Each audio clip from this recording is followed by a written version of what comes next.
मन बोल हरि बोल हरि हरि हरि बोल गोविंद माधव गोपाल बोल।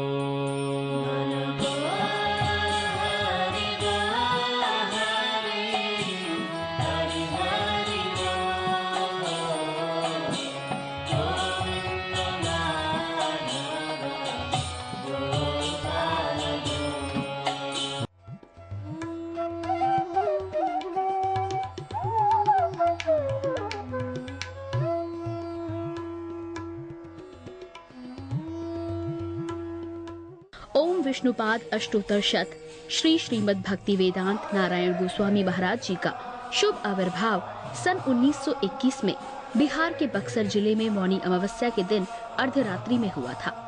प्रारंभ से ही इनकी धर्म में रुचि थी। बचपन में ही उन्होंने गीता रामायण आदि का अध्ययन किया था। संसार से अत्यंत तीव्र वैराग्य होने के कारण 25 वर्ष की आयु में ही वे गृहस्थ जीवन त्याग कर मठ में निवास करने लगे। सन 1946 में उन्होंने नित्य लीला प्रविष्ट ओम विष्णुपाद श्री श्रीमद् भक्ति प्रज्ञान केशव गोस्वामी महाराज जी से विधिवत दीक्षा प्राप्त की तथा सन 1954 में संन्यास ग्रहण किया। मथुरा में निवास करते हुए अपने गुरु की आज्ञा तथा कृपा से अनेक ग्रंथों का हिंदी भाषा में अनुवाद किया है। इनके प्रमुख ग्रंथ हैं श्रीमद् भगवद गीता, गीत गोविंद, जैव धर्म, वेणु गीत, भजन रहस्य, ब्रजमंडल परिक्रमा, श्री श्री वृहद भागवतामृतम। इन सभी ग्रंथों का English, Spanish, Dutch, French, German, Russian, Italian, Portuguese, Chinese आदि विश्व की अनेक भाषाओं में अनुवाद हो रहा है। लगभग पिछले 60 वर्षों से श्रील भक्ति वेदांत नारायण गोस्वामी जी महाराज ने भारत एवं विश्व के सभी प्रमुख देशों में शुद्ध भक्ति का प्रचार किया, अर्थात भक्ति योग की शिक्षा प्रदान की। श्रील गुरुदेव के भक्ति प्रचार कार्य से प्रोत्साहित होकर अमेरिका के ह्यूस्टन के मेयर द्वारा श्रीमान लीपी ब्राउन ने 31 मई सन 2003 को इन्हें ऑर्डिनरी सिटीजनशिप एवं गुडविल एम्बेसडर के सम्मान से विभूषित किया। सन 2003 में ध्वजाचार्य पीठ तथा विश्व धर्म संसद ने श्रील गुरुदेव को कृष्ण भक्ति, विश्व भर में सनातन धर्म के प्रचार प्रसार तथा ब्रजमंडल के संरक्षण एवं पुनरुद्धार हेतु अनेक अथक प्रयासों के लिए योगाचार्य की उपाधि से सम्मानित किया। इस प्रकार संपूर्ण विश्व में प्रेम धर्म का प्रचार प्रसार करते हुए श्रील भक्ति वेदांत नारायण गोस्वामी जी महाराज ने 29 दिसंबर 2010 को श्री जगन्नाथपुरी में अपनी भौम लीला को संवरण किया। वे अपनी दिव्य शिक्षाओं में और अपने निष्कपट आश्रित जनों के हृदय में सर्वदा विराजमान हैं।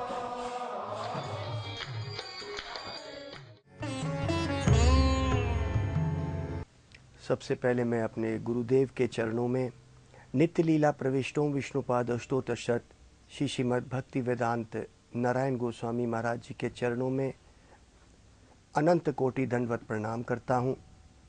तत्पश्चात उनके शिक्षा गुरु नित्य लीला प्रविष्टों विष्णुपाद अष्टोत्तर शत श्री श्रीमद् भक्ति वेदांत स्वामी शिला प्रभुपाद के चरणों में अनंत कोटि दंडवत प्रणाम। परम गुरुदेव के चरणों में नित्य लीला प्रविष्टों विष्णुपाद अष्टोत्तर शत श्री श्रीमद् भक्ति प्रज्ञान केशव गोस्वामी महाराज जी के चरणों में अनंत कोटि दंडवत प्रणाम करता हूँ और अपनी पूरी गुरु परंपरा को मैं अनंत कोटि दंडवत प्रणाम कर रहा हूँ। उनकी कृपा वांछा का अभिलाषी आज उन्हीं का पैगाम लेके एक बार फिर हम आपके सामने उपस्थित हुए हैं। आज का विषय रहेगा नाम की महिमा। भगवान के नाम की महिमा क्या है? कहते हैं कृत्यद ध्यायते विष्णु तृतीयद यजितो मखैर द्वापर्या परिचर्या यम कलऊ तद हरि कीर्तना। श्रीमद् भागवत में कहते भाई जो विधि उस सत्य को उस भगवान को प्राप्त करने की थी, कृत्यद मतलब सतयुग में कृत्यद ध्यायतो ध्यान करने की विधि थी। हमें उस ध्यान में जाना पड़ता था, अपने मन को एकाग्र करके और जंगल में और अपने शरीर को इतना तपस्वी बना लेना था कि हमें कुछ भी ना खा सके। तो ऐसे ध्यान करने की विधि में हमें हजारों साल ऐसे तपस्या करनी पड़ती थी, तब करी जा सकती थी, क्योंकि सतयुग में एक व्यक्ति की उम्र थी 1,00,000 साल, तो वो कुछ हजार साल, 50,000, 30,000 साल तपस्या कर सकता था। अब तो जीवात्मा इस कलयुग में कुछ ही समय के लिए आती है, 70-60 की होती नहीं है, तो लोग उसको कहते हैं बूढ़ा हो गया, अब इसका जाने का समय आ गया। तो कहते हैं भाई वो ध्यान करने की जो विधि उस वक्त थी, इतनी तपस्या हम तपस्या कर ही नहीं सकते। हम अगर थोड़ी देर भी एक जगह बैठते हैं तो हिलना शुरू कर देंगे। अरे भाई हम इतना भी तपस्या नहीं कर सकते, हरी कथा चल रही है, हम 2 मिनट भी, हमारा ध्यान इतना तेज इधर उधर भागता है। तो ध्यान करने की विधि कलयुग में है ही नहीं। तो ये विधि कृत्यद ध्यायते विष्णु, सतयुग में उस विष्णु को ध्यान करके भगवान की प्राप्ति थी। तृतीयद यजितो मखैर, तृतीयद मतलब त्रेतायुग। जब त्रेतायुग शुरू हुआ, 4 युग है, सतयुग, त्रेतायुग, द्वापर युग और कलयुग। उसके बाद फिर प्रलय और उसके बाद फिर सतयुग, त्रेतायुग, द्वापर युग और कलयुग। इस तरह से ये विधि जो चली आ रही है, कहते हैं त्रेतायुग।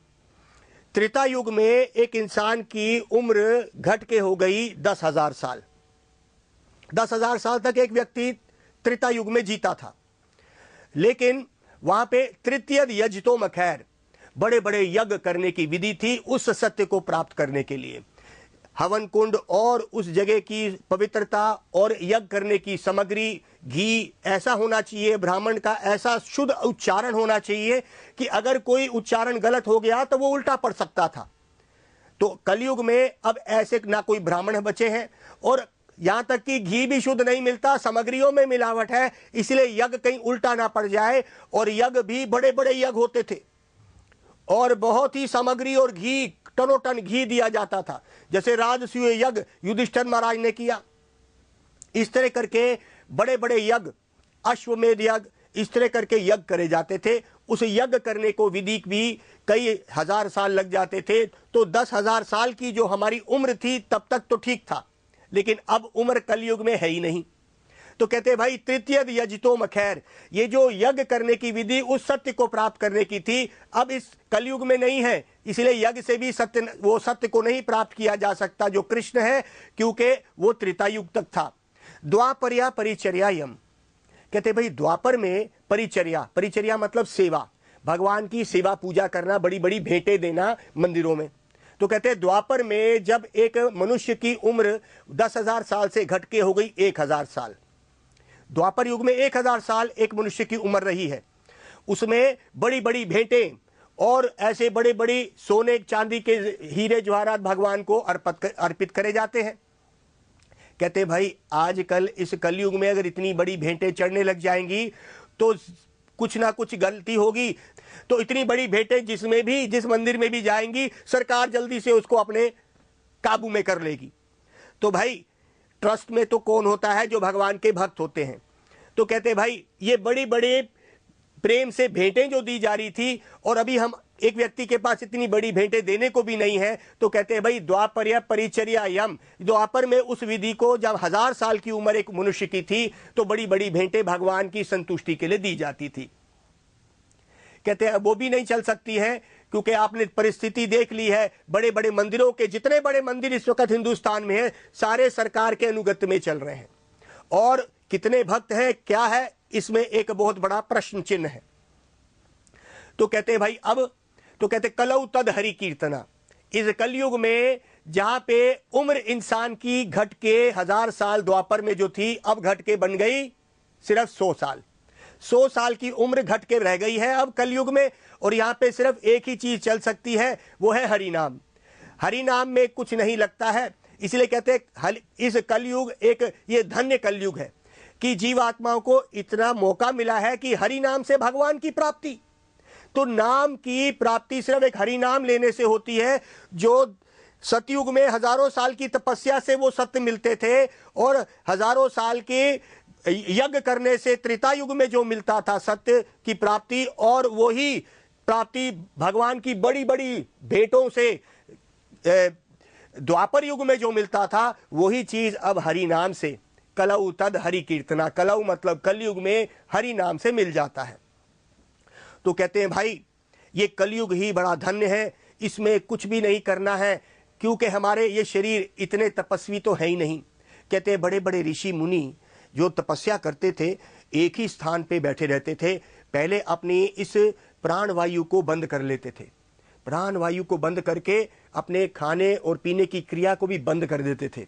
जब प्राण वायु उनकी गले से सर तक पहुंचती थी, उनके जितने भी जंगलों में उन्होंने तपस्याएं करी, कीड़े मकोड़े उन पे लग जाते थे जैसे दीमक लग जाती है। उनका शरीर सिर्फ हड्डियों पे रह जाता था, फिर भी आत्मा अंदर थी और वो शरीर वैसे थे। अब तो शरीर भी ऐसे हो गए हैं जैसे कागज की नाव जैसे, जरा सा भी झटका लगे तो आदमी बेहोश हो सकता है। तो वो तपस्याओं वाली बातें जो यज्ञ में जो हमने सतयुग में करनी है वो अब कलयुग में हो ही नहीं सकती। तो कहते भाई एक ही तरीका है और वो है हरि नाम। ये नाम की महिमा के ऊपर हमारे संतों ने बहुत जोर दिया है, क्योंकि यही एक तरीका है कलयुगी जीव को इस भव सागर से पार कराने का, और कोई तरीका नहीं है। चैतन्य महाप्रभु अपने शिक्षाष्टक में क्या कह रहे हैं? नाम नामे कारी बहुधा निज सर्व शक्ति तत्रा पिता नियमता स्मरणे न काला एतादर्शी तव कृपा भगवन ममापि दुर्देव इशम इजानी नानुरागा। दुख की बात यह है कि उस नाम के ऊपर मेरा अनुराग नहीं हो पाया। चैतन्य महाप्रभु इस तरह से एक भक्त की लीला कर रहे हैं। है वो स्वयं श्री कृष्ण चैतन्य, राधा कृष्ण नहीं अन्य, वही कृष्ण बन गए हैं अब चैतन्य महाप्रभु। तो कहते हैं एक भक्त के रूप में उस भक्त का आस्वादन करने के लिए, उस प्रेम का आस्वादन करने के लिए कलयुग में वही भक्त के अवतार के रूप में आ चुके हैं। चैतन्य महाप्रभु अपने शिक्षाष्टक में कहते हैं नाम नामे, नामों में भगवान ने नाम नामे कारी बहुधा निज सर्व शक्ति, अपनी सारी शक्ति इन नामों के अंदर भर दी है। तत्रा पिता नियमिता स्मरणे न काला, ना कोई काल का या कोई ऐसे नियम का इसमें कोई मतलब नहीं है। कभी भी आप कैसे भी स्थिति में हैं, आप इस नाम को लेते रहिए। स्मरणे न काला एतादशी तव कृपा भगवन ममापि, और आपको भगवान की कृपा मिल जाएगी। दुर्देव दिशम इजानी नानुरागा, मेरे दुर्देव, मेरी बदकिस्मती कि मेरा इस नाम में रुचि नहीं हो पाई।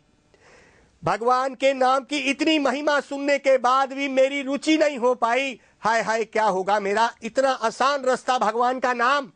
देखिए हमें किसी से प्रेम होता है तो हम उसका नाम लेने लगते हैं।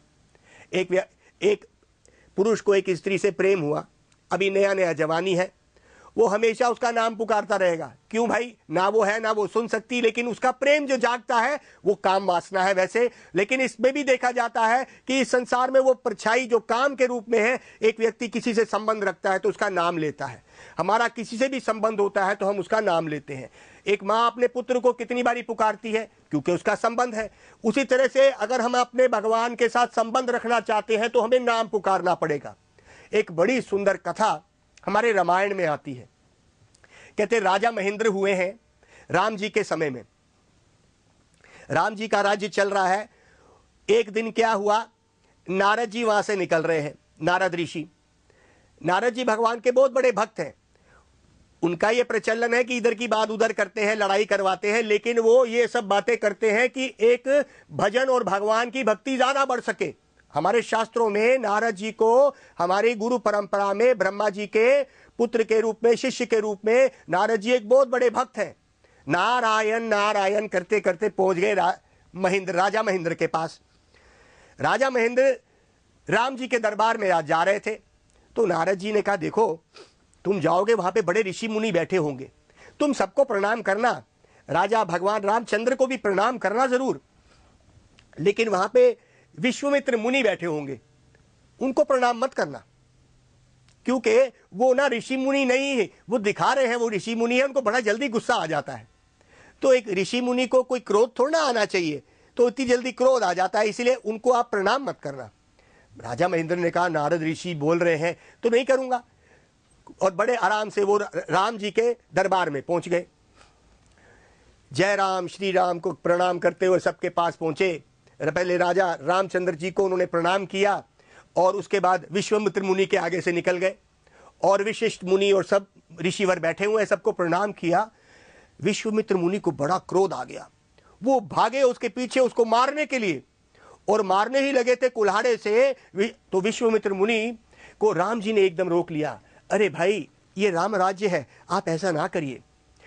वो विश्वामित्र मुनि माने नहीं, इतने क्रोध में राम जी की बात नहीं मान रहे हैं। कहते हैं इनको संतों की सम्मान करना नहीं आता है, आज ये मेरा सम्मान नहीं कर रहे, कल ये किसी का भी सम्मान नहीं करेंगे, मैं इसको आज ही मारूंगा और मैं वचन देता हूं कि मैं इसको आज मौत के घाट उतारूंगा।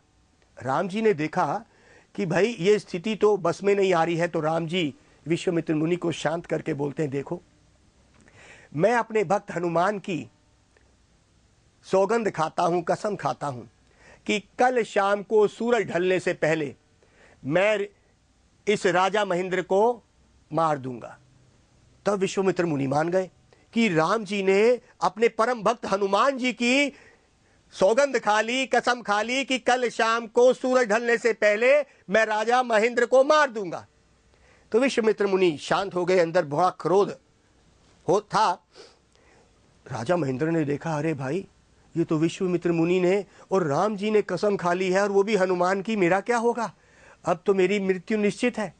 भागे भागे डरे हुए पसीने निकले हुए गए और वापस नारद जी को ढूंढा। नारद जी मिले, उन्होंने कहा नारद जी ये आपने क्या कर डाला, मैं तो सबको प्रणाम कर रहा था, मैं विश्वामित्र मुनि को भी प्रणाम कर देता, ये आपने कहाँ फंसा दिया।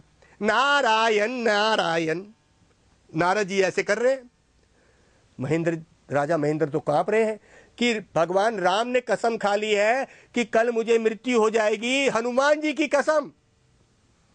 तो कहते हैं कोई बात नहीं, आप जाइए हनुमान जी के पास, हनुमान जी वहां पे तपस्या कर रहे हैं, आप जाइए और उनकी शरण में चले जाइए, पर उनको ये मत बताना कि राम जी ने ऐसी कसम खाई है। कहते ठीक है, हनुमान जी के पास चले गए। हनुमान जी अपना वही अपने नाम भजन में लगे हुए हैं, श्री राम जय राम जय जय राम, श्री राम जय राम जय जय राम, श्री राम जय राम जय जय राम, श्री राम जय राम जय जय राम। हनुमान जी इसमें लगे हुए हैं, भगवान का नाम 24 घंटे उनका, वो तो कभी रुकते नहीं, ना आँख खोलते हैं, नाच रहे हैं, भगवान के नाम में नाच रहे हैं, इतना स्वाद उनको, उसी में डूबे हुए हैं, उस रस में। राजा महेंद्र चले गए वहां पे, उनके चरण पकड़ लिए, हनुमान जी मुझे बचाओ, भक्त राम भक्त हनुमान की जय हो, मुझे बचाओ मुझे बचाओ। हनुमान जी ने देखा, अरे ये राजा महेंद्र आया है, ये कैसे आया है, ये तो बड़ा शक्तिशाली राजा है, इसको क्या हुआ है। नहीं हनुमान जी आप मुझे बचाओ, मैं आपकी शरण में आया हूं। हनुमान जी कहते हैं भाई बात तो बताओ क्या हुआ है। नहीं आप मुझे पहले वचन दो, आप मुझे वचन दो कि मैं आपकी शरण में आ गया हूं, आप मुझे बचाएंगे। कहते हाँ मैं भगवान राम की सौगंध खाता हूं, मैं भगवान राम की सौगंध खाता हूं कि तेरा बाल भी कोई बांका नहीं कर सकता। कहते ठीक है, कहते तुम मेरे पास बैठ जाओ। वो एक बहुत बड़ी शिला के नीचे, एक पहाड़ के नीचे हनुमान जी अपनी उस भजन में लगे हुए हैं, राजा महेंद्र पीछे बैठ गए। अब आज का दिन तो निकल गया, कल सुबह सूरज चढ़ गया था। अब राम जी अपना तीर कमान उठा के निकले हैं और ढूंढने निकले, वो तो स्वयं ही त्रिलोकीनाथ है, उनको तो किसी सबका पता है, सबके हृदय में वो बैठे हैं, कहां पे राजा महेंद्र छुपे होंगे। पहुंच गए सीधे हनुमान जी के पास ढूंढते हुए। कहते हनुमान बाहर आओ, तुमने राजा महेंद्र को शरण दी है, बाहर आ जाओ। तो हनुमान जी ने देखा राम जी आ गए, मेरे प्रभु आ गए। वो अपना वही भजन करते हुए सामने आ गए अपने प्रभु के और नाचने लगे। ए हनुमान सुनो, तुमने हमारे दुश्मन को राजा महेंद्र को वहां पे रखा है और मैंने सौगंध खाई है तुम्हारी, मैंने तुम्हारी सौगंध खाई है कि मैं इसको आज सूरज ढलने से पहले इसको खत्म कर दूंगा। हनुमान जी समझ गए बात क्या है कि भाई राम जी ने कसम खाई है और हमने राम जी की कसम खाई है, बस और जोर जोर से नाचने लगे। ए हनुमान अगर तुमने ज्यादा देर लगाई तो अभी ये तीर चलेगा मेरे कमान में से और तुम्हें छेदन करता हुआ निकल जाएगा, निकालो राजा महेंद्र को। श्री राम जय राम जय जय राम, श्री राम जय राम जय जय राम। अपना गदा लेके नाच रहे हैं, हनुमान जी के पास गदा है, नाच रहे हैं जोर जोर से। हनुमान राम जी को बड़ा क्रोध आ गया, उन्होंने उठाया अपना कमान और तीर चला दिया। और तीर चलाया, भगवान राम के तीर चले हुए कोई रोक सकता है। बड़े बड़े योद्धा भी पीछे कांप गए, सारे जितने देवी देवता, स्वर्ग लोक, किन्नर लोक, यक्ष सारे देखने लगे कि ये क्या हुआ। आज राम के सामने हनुमान जी और दोनों में ये युद्ध हो रहा है। एक भगवान और भक्त के बीच में ये युद्ध कैसा शुरू हो गया। जोर से तीर चलाया हुआ और यहाँ पे हनुमान जी भगवान का नाम ले रहे हैं, उसी प्रभु का जिसका वो शरण लिए हुए हैं उस नाम की, और कर रहे हैं। और जोर से तीर जब आया और उस गदा में घुस गया, पता ही नहीं चला कहां गया, और वो गदा घुमा रहे हैं, भगवान का ही नाम ले रहे हैं, और उधर प्रभु वही राम उनके ऊपर तीर पे तीर चलाए जा रहे हैं जोर लगा के, और सारे ही तीर कहां जा रहे हैं, उसी गदा में घुस रहे हैं। पता ही नहीं चल रहा है वो तीर गए कहां। भगवान राम के चले हुए तीर कितनी शक्ति होगी, और वो कहां चले गए, वो उसी गदा में घुसते जा रहे हैं। सब देख रहे हैं, स्वर्ग लोक से शिव ब्रह्मा सब देख रहे हैं क्या होगा। इतनी देर में अपनी वीणा बजाते हुए नारद जी पहुंच गए पीछे से चट्टान के राजा महेंद्र के पास। राजा महेंद्र कांप रहे हैं यहाँ पे कि अब राम जी मेरे पीछे पड़ गए, अब कौन बचाएगा। तो नारद जी ने बोला, अरे भाई ये कोई बड़ी बात नहीं है, जाओ और जाके पकड़ लो विश्वामित्र मुनि के चरण पकड़ लो और माफी मांग लो कि मेरे से गलती हो गई। तो भागे भागे राजा महेंद्र फिर गए वहां पे और विश्वामित्र मुनि से प्रार्थना करी कि मेरे से गलती हो गई प्रभु। उसी वक्त विश्वामित्र मुनि लोग बड़े कृपालु होते हैं, उसी वक्त माफ किया, राम जी को इशारा किया, राम जी भी मुस्कुरा गए। और क्या हुआ, श्री राम जय राम जय जय राम, श्री राम जय राम जय जय राम। तो कहते हैं कि भाई राम जी की भी नहीं चली अपने भक्त के नाम के सामने। वो भक्त कौन था, हनुमान, और हनुमान के मुख से क्या निकल रहा था, भगवान का नाम। तो राम जी से भी बढ़ के बन गया उनका अपना नाम। तो भगवान से भी शक्तिशाली कलयुग में भगवान का नाम है। तो राम का नाम राम से भी शक्तिशाली हो गया। लेकिन किसने लिया, ये लिया किसने था, ये हनुमान जी के मुख से निकला हुआ राम था। तो ये शुद्ध नाम था, ये सबको शरण देता है ये नाम। तो नाम तीन प्रकार से लिया जाता है, शुद्ध नाम, नामाभास और नाम अपराध। हम तीन स्थिति में भगवान के नाम लेते हैं। हम कहते हैं प्रभु हम भी तो भगवान का नाम ले रहे हैं लेकिन कुछ नहीं होता, हमें ना प्रेम जागता ना कुछ, क्योंकि अभी हम क्या कर रहे हैं, नाम के प्रति अपराध कर रहे हैं। नाम प्रभु के प्रति अपराध नहीं करना। जैसे 10 नाम अपराध में सबसे पहला नाम अपराध है वैष्णवों की निंदा करना।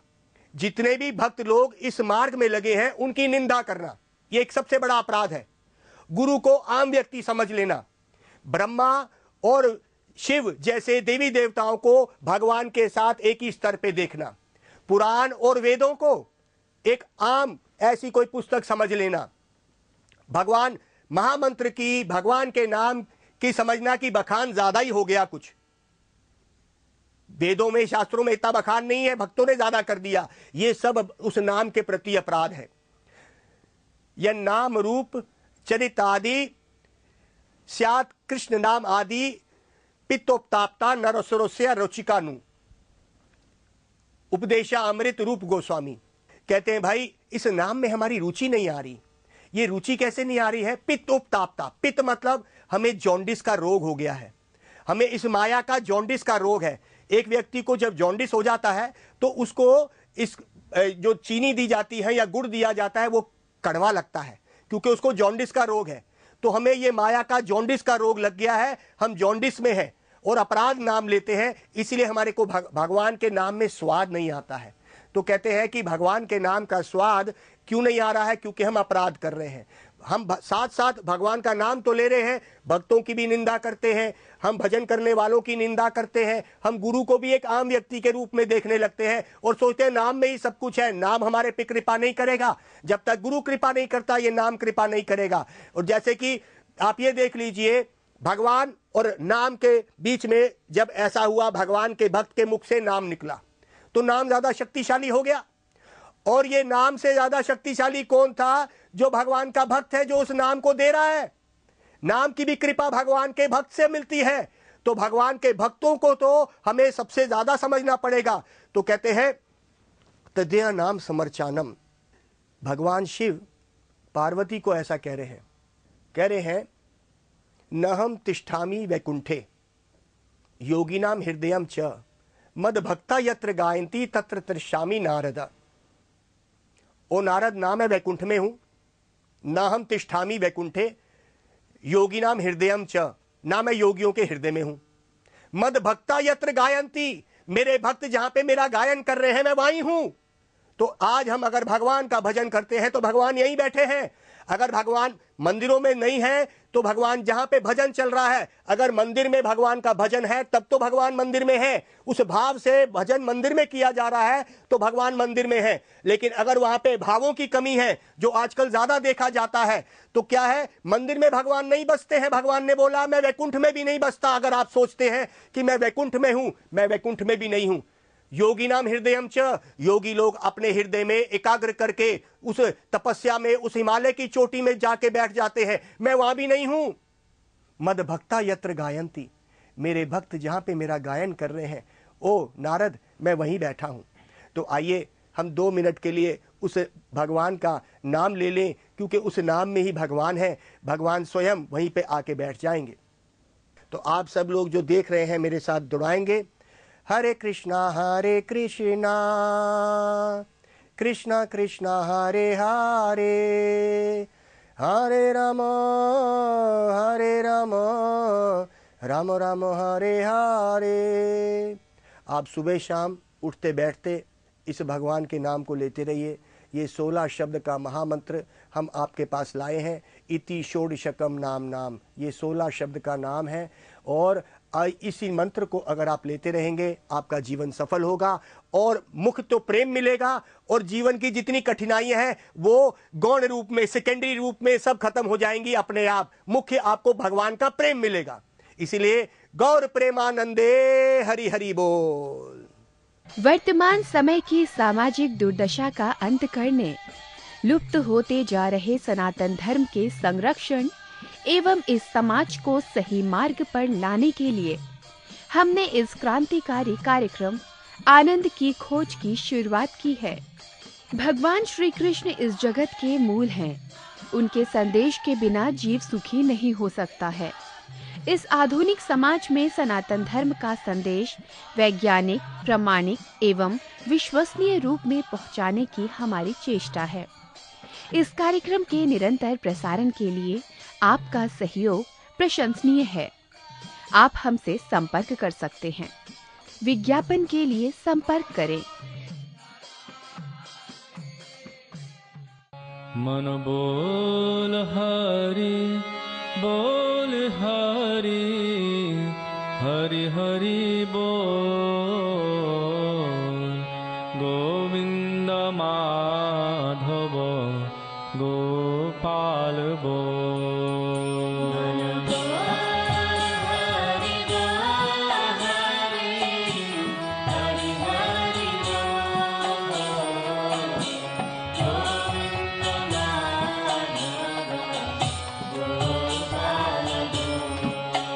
मन बोल हरि बोल हरि, हरि हरि बोल। गोविंद माधव गोपाल बोल। মনের আনন্দে ও ভাই বলো হরি बोल।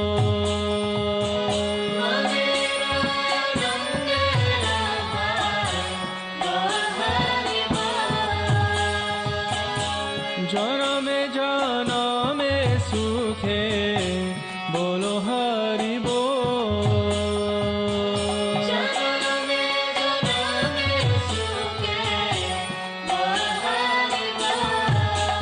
মন बोल हरि बोल हरि, हरि हरि बोल।